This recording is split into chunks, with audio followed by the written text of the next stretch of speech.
বাংলাদেশের চীন কি চায় এটা বোঝার জন্য তাদের অর্থনীতি, ভূরাজনীতি এবং কৌশলগত স্বার্থ একসাথে দেখতে হবে।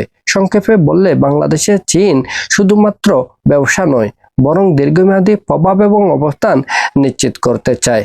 চলুন এই বিষয়টা একটু ভেঙে বলি আজকের এই ভিডিওতে। প্রথমত, অর্থনৈতিক প্রভাব এবং বাজার সম্প্রসারণ। চীন বাংলাদেশকে একটি গুরুত্বপূর্ণ বাজার হিসেবে দেখে, এই জন্য তারা বাংলাদেশের অবকাঠামোগত উন্নয়ন তথা বড় বড় প্রকল্পে বিনিয়োগ করছে, যেখানে চীনা কোম্পানিগুলোর কাজের সুযোগ সৃষ্টি হয়েছে। এছাড়াও বাংলাদেশের পোশাক শিল্প সহ অন্যান্য শিল্প নিদারুণভাবে সহযোগিতা করে যাচ্ছে চীন। বাংলাদেশ চীনের জন্য একটি লো কস্ট প্রোডাকশন হাব হিসেবেও গুরুত্বপূর্ণ হতে পারে। দ্বিতীয়ত, বেল্ট অ্যান্ড রোড ইনিশিয়েটিভ বাস্তবায়ন। বাংলাদেশ এই বিশাল প্রকল্পের অংশ। চীনের লক্ষ্য এশিয়া, ইউরোপ এবং আফ্রিকাকে সংযুক্ত করা। এই জন্য তারা রেল, বন্দর এবং মহাসড়ক তৈরি করে বাণিজ্য সহজ করতে চায়। বাংলাদেশের ভৌগোলিক অবস্থান এই বেল্ট অ্যান্ড রোড ইনিশিয়েটিভ প্রকল্পের জন্য অত্যন্ত গুরুত্বপূর্ণ।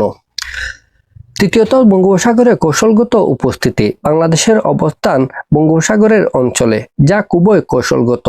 চীন চায় সমুদ্রপথে প্রভাব বাড়াতে, সমুদ্র বন্দরগুলো ব্যবহারের সুযোগ এবং ভারত মহাসাগরে চীনের উপস্থিতি আরো বেশি শক্তিশালী করতে। চতুর্থত, আঞ্চলিক প্রতিযোগিতা। বাংলাদেশ দক্ষিণ এশিয়ার একটি গুরুত্বপূর্ণ রাষ্ট্র। চীন এখানে প্রভাব বাড়িয়ে ভারতের প্রভাবকে ভারসাম্য করতে চায়, নিজস্ব কূটনৈতিক শক্তি বৃদ্ধি করতে চায়। পঞ্চমত, রাজনৈতিক এবং কূটনৈতিক সমর্থন। চীন সাধারণত কোনো দেশের অভ্যন্তরীণ বিষয়ে হস্তক্ষেপ করে না।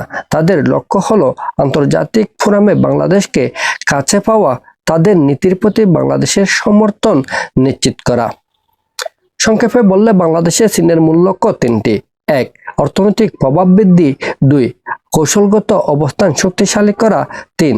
আঞ্চলিক রাজনীতিতে ভারসাম্য তৈরি করা।